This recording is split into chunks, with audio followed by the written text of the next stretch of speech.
지난주가 우리 개신교 종교개혁 501주년을 기념하는 주일이었습니다. 그래서 설교를 시작할 때 루터에 대해서 먼저 말씀을 드렸었죠. 오늘도 루터에 관한 이야기로 말씀을 드리겠습니다. 시작을 하겠습니다. 루터는 보수적인 수도사였다고 합니다. 종교개혁을 했는데 그분이 특별히 뭔가 새로운 걸 시도하고 튀어보려고 하는 것이 아니라 오히려 보수적인 분이었다고 해요. 그래서 성경 말씀을 더 진지하게 생각하고 성경을 연구하는 것이죠. 그런데 그의 부인이 있습니다. 부인 이름이 뭐냐면 카타리나 폰 보라라는 분인데 이분은 수녀였습니다. 원래 루터도 수도사였고 그 다음에 부인도 수녀면은 둘 다 독신으로 살아야 될 거 아니에요. 근데 루터는 이제 독신으로 사는 것이 성경적이지 않다 하는 것을 성경 연구를 통해서 아는 것이죠. 그래서 수녀인 폰보라와 결혼을 했습니다. 근데 루터와 부인 사이에 유명한 일화가 있는데요. 루터가 종교개혁에 적극 나서면서 루터가 생명의 위협을 받습니다. 우리 개신교인들이 생각할 때는 루터는 당연한 일을 했는데 왜 생명의 위협을 받았지? 그런데 어떻게 보면 세상이 잘못되어 있기 때문에 당연한 일을 하게 되면 생명의 위협을 받을 수 있습니다. 생명의 위협을 받으면서까지 개혁운동을 하니까 얼마나 힘들었겠습니까? 루터도 힘들고 부인도 힘들었겠죠. 그런데 바로는 루터가 매우 지치고 낙심해서 있는데 부인이 상복을 입고 나타났다고 하죠. 상복을 입고 나타나니까 루터가 깜짝 놀라서 누가 죽었어? 왜 상복을 입었어? 라고 얘기를 한 거예요. 그러니까 부인이 뭐라고 했냐면 하나님이 죽으셨습니다. 이렇게 얘기를 하더라는 거죠. 그래서 루터가 무슨 말도 안 되는 소리를 하느냐, 무슨 정신 나간 소리를 하느냐라고 얘기를 합니다. 그러니까 부인이 말하기를 하나님이 안 돌아가셨는데 당신이 왜 이렇게 낙심하고 있느냐라고 루터를 책망하면서 격려했다고 합니다. 아내의 말을 듣고 루터가 다시 힘을 얻었을 것입니다. 성경을 보면은 하나님의 일꾼들도 종종 낙심하고 좌절하는 것을 봅니다. 이 대표적인 사람이 바로 오늘 말씀에 등장하는 엘리야입니다. 엘리야는 모세와 더불어서 구약 시대를 대표하는 선지자입니다. 구약 성경의 최고의 지도자는 모세입니다.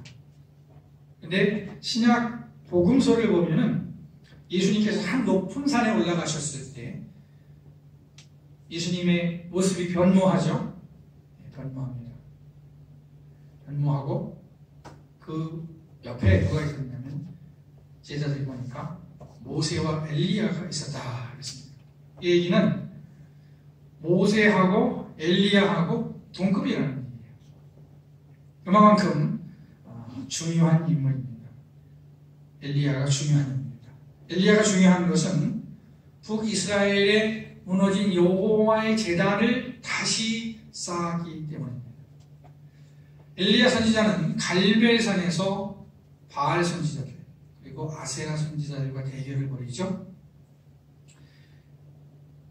그때 하늘에서 불이 내려오고 엘리야 선지자가 바알 선지자들과 아세라 선지자들을 칼로 제거하게 됩니다. 그리고 무너졌던 여호와의 제단을 다시 쌓겠죠. 그러니까 엘리야 선지자는 타락한 북이스라엘의 영적인 질서를 새롭게 한 사람입니다. 그래서 대단하다고 하는 겁니다.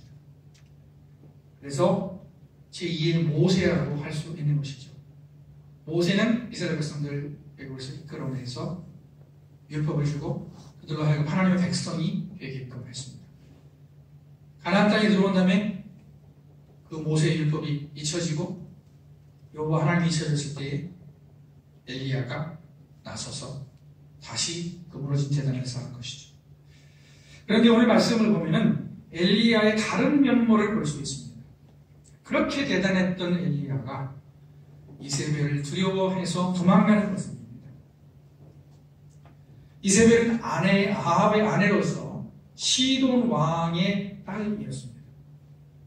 그리고 시돈 왕은 또 이방 종교의 제사장이었습니다. 말하자면 연혼을 한 것입니다. 시돈과 자신을 위해서 아합이 시돈 왕의 딸을 자기 부인으로 드린 것인데, 아합은 이세벨의 영향을 받아서 하나님이 그렇게 싫어하시는 우상 숭배에 빠지게 됩니다. 일찍이 솔로몬도 그랬죠. 솔로몬도 이 여자 저 여자하고 정략적 결혼을 하다 보니까 우상 숭배에 빠지게 됐는데, 아합도 마찬가지로 이세벨의 영향을 받아서 우상 숭배의 영향을 받게 됩니다. 이세벨은 바알 타파를 외치며 바알 선지자들을 죽인 엘리야를 죽이기로 맹세하고 엘리야를 추격합니다. 오늘 말씀 드리다 보니까 재밌어요. 이세벨이 내가 너를 내일 죽이겠다 이렇게 얘기를 하죠. 내일 죽이겠다. 왜 즉시 죽이려고 하지 않고 내일 죽이겠다고 했는지 모르겠는데, 어쨌든 일종의 선전포고를 하고 엘리야를 죽이겠다고 위협을 하죠. 엘리야는 이 이세벨의 위협을 듣고 도망을 가게 됩니다. 엘리야 선지자는 바알 선지자들을 용감하게 제거했지만은 이세벨이 사람들을 동원해서 자기를 죽이려고 하니까 겁을 먹고 도망하게 된 것입니다.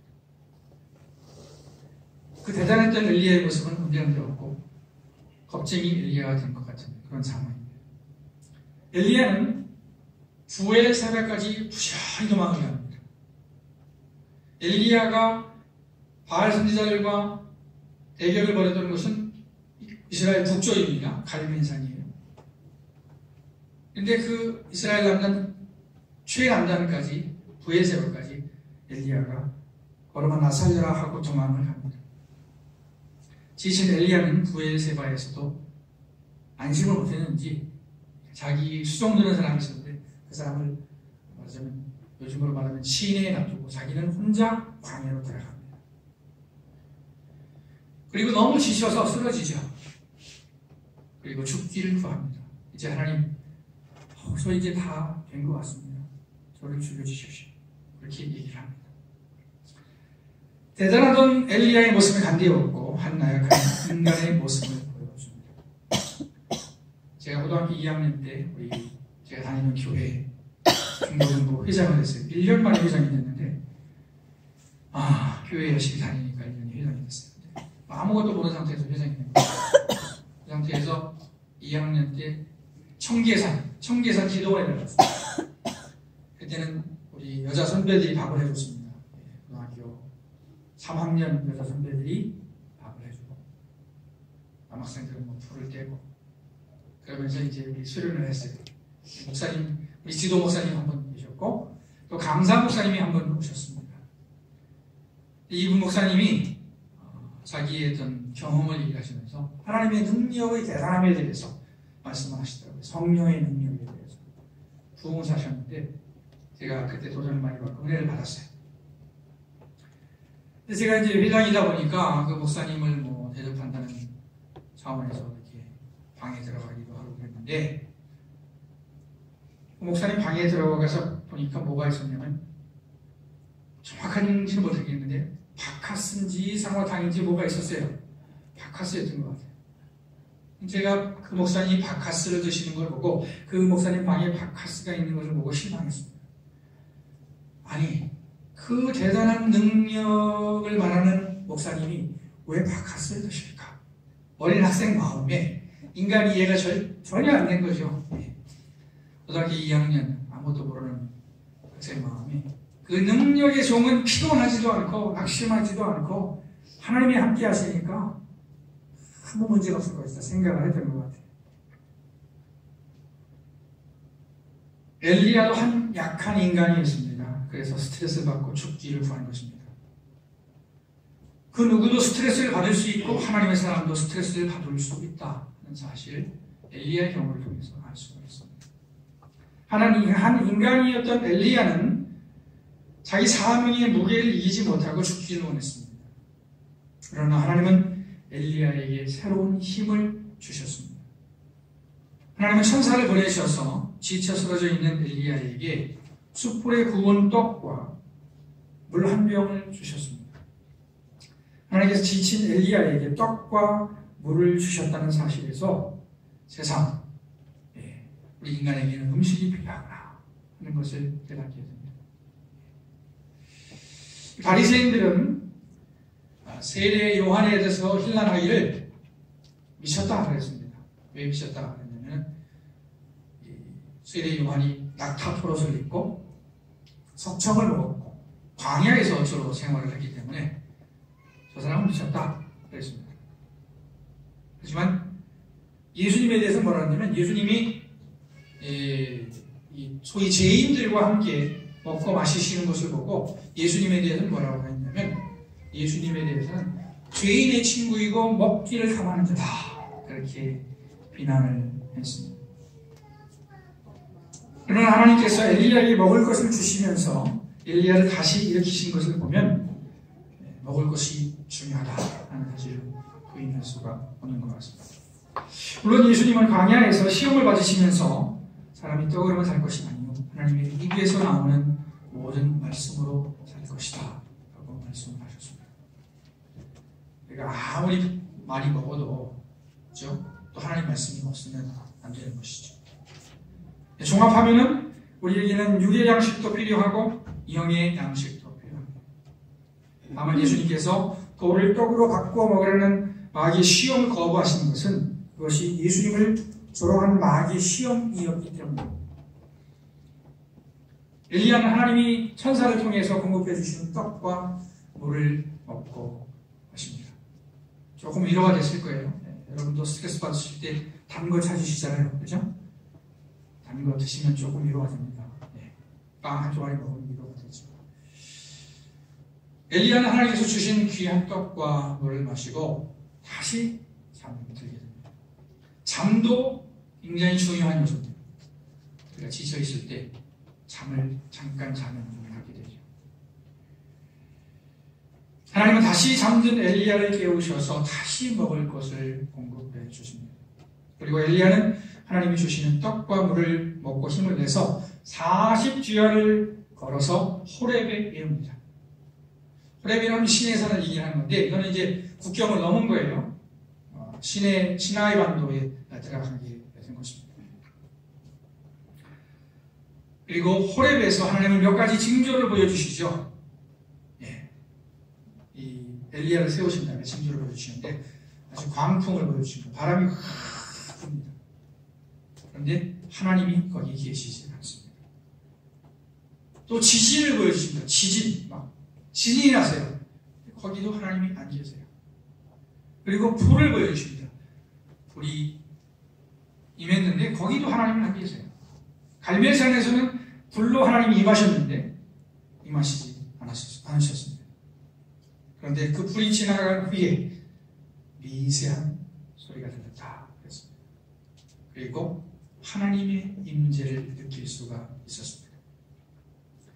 이 사건을 통해서 하나님은 불평하는 엘리야에게 말씀하신 것입니다. 낙심한 엘리야에게 말씀하신 것입니다. 하나님은 갈멜산 사건과 같은 엄청난 기적 속에서만 계신 것이 아니라 우리가 알아차리지도 못하는 작은 일상 가운데 계신다는 사실을 엘리야에게 말씀하신 것이라고 볼 수 있습니다. 미세한 소리 가운데 하나님의 임재를 체험했지만 엘리야는 하나님께 자기의 처지를 풀려합니다. 여호와 하나님을 섬기는 사람이 자기밖에 없다는 것입니다. 다 하나님을 버리고 자기밖에 없다는 거예요. 그래서 하나님이 말씀하시죠. 바알에게 무릎을 꿇지 않은 사람을 7천을 남겨두셨다. 그랬습니다. 이 말씀에서 교훈을 얻을 수 있는데요. 우리가 고난을 당한다고 세상 고난 자기가 혼자 다 당하는 것처럼 생각하지 말아야 하겠다 하는 것입니다.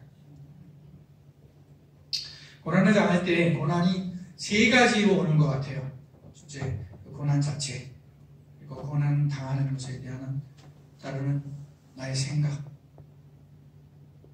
오는 것 같습니다.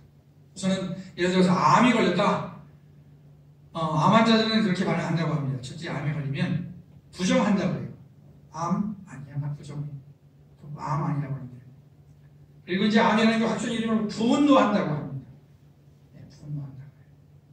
그리고 이제 우울에 빠지는 거죠. 우울해하는 거죠. 부정하다가 분노하다가 슬퍼합니다. 그리고 타협을 시작하는 거예요. 나게 해달라. 조금만 생명을 연장해달라. 그러다가 마지막에 그 자기의 운명이라고 할까? 그것을 받아들인다고 하는데, 우리가 고난을 당할 때 암에 걸렸다 그러면은 그 암이라는 병 자체가 우리를 힘들게 합니다. 그렇죠? 물리적으로 생리적으로 힘들게 합니다. 더 힘든 건 어떻게 보면 그 암에 걸렸다는 사실을 아는 것 자체가 힘든 겁니다.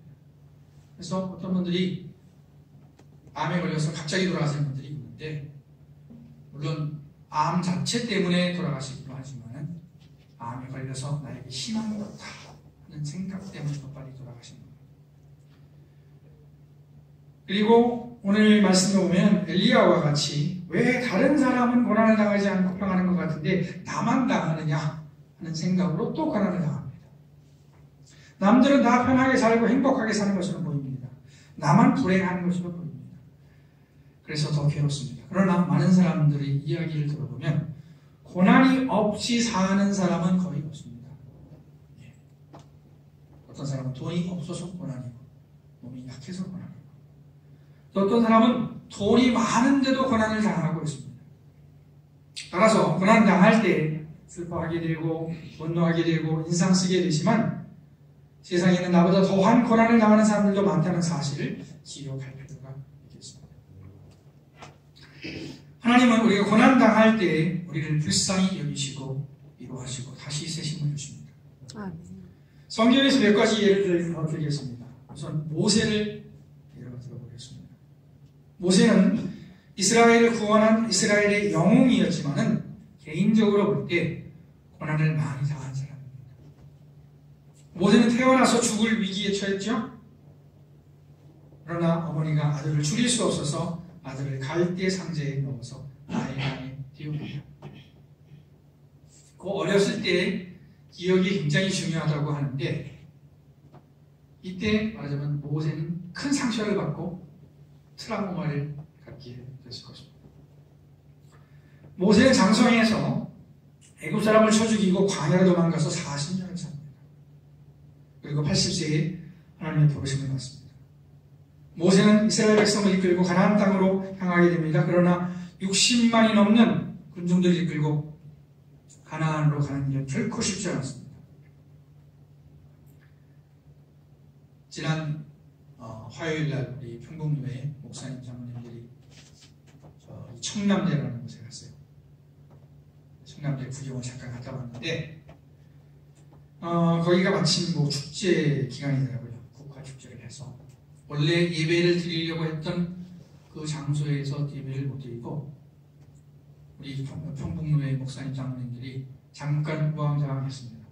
예, 잠깐 우왕좌왕했어요. 그리고 제가 시찰장이었기 때문에 순간적으로 또 생각했습니다. 모세는 얼마나 힘들었을까? 60만을 이끌고서 얼마나 힘들었을까?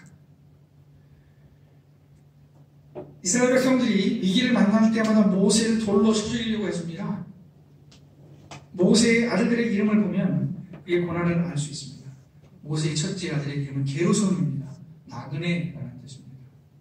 미디안에 들어가서 나그네의 삶을 산 자기의 처지를 반영하는 것이죠. 둘째 아들은 이름은 엘리에셀인데 하나님이 도우신다 하는 뜻입니다. 여기에도 고난이 숨어 있습니다. 모세는 고난의 삶을 살았지만 고난만 있었던 것은 아닙니다. 모세는 갈대 상자에 넣어져서 나일강에 띄워졌지만 애굽 공주가 발견하고 불쌍히 여겨 죽지 않고 살았습니다. 만약에 애굽 공주가 자기 아버지 바로의 명령을 충실히 따르는 인정도 없고 사정도 안 봐주는 그런 여자였다 하면 그 갈대 상자를 보고서 분노했을 것 같아. 저 갈대 상자에 저 유대인이 애기를 놓거나 당장에 저 나일강에 빠져 죽여라 이렇게 얘기할 수도 있었을 거죠. 근데 하나님께서 그 애국 공주의 마음을 움직여 주셔서 모세를 살리게 하셨어요. 그리고 또 하나님의 은혜로 애국 공주가 유모를 찾았는데 그 유모가 바로 모세의 어머니였습니다. 그래서 어머니가 친히 젖을 먹일 수가 있었습니다. 40세에 애국 사람을 쳐 죽이고 미디안으로 도망갔을 때 이드로의 딸을 만나서 결혼할 수 있었습니다. 거기서도 순종하게 만날 수가 있었죠. 이드로의 딸을 도와주다가 이드로의 딸과 결혼할 수가 있었습니다. 그리고 아들들을 얻었습니다. 이스라엘 애국에서 이끌어내라는 큰 사명을 주신 후에 하나님은 모세와 함께 하셔서 그 권능들을 베풀어 주셨습니다. 출애굽 후 이스라엘 백성들이 어려움을 당할 때마다 모세를 쳐 죽이려고 했지만 그때마다 하나님은 기적을 베풀어 주셔서 모세는 위기를 모면했고 이스라엘 백성들은 모세를 하나님처럼 여기게 되었습니다. 이와 같이 모세의 생애는 고난의 생이었지만 고난만 있었던 것은 아닙니다. 고난 중에도 하나님의 은혜가 계속되었습니다. 두 번째로 나오미를 생각해 보겠습니다. 나오미는 사사시대의 여자입니다. 사사시대는 이스라엘 백성들의 혼란이죠.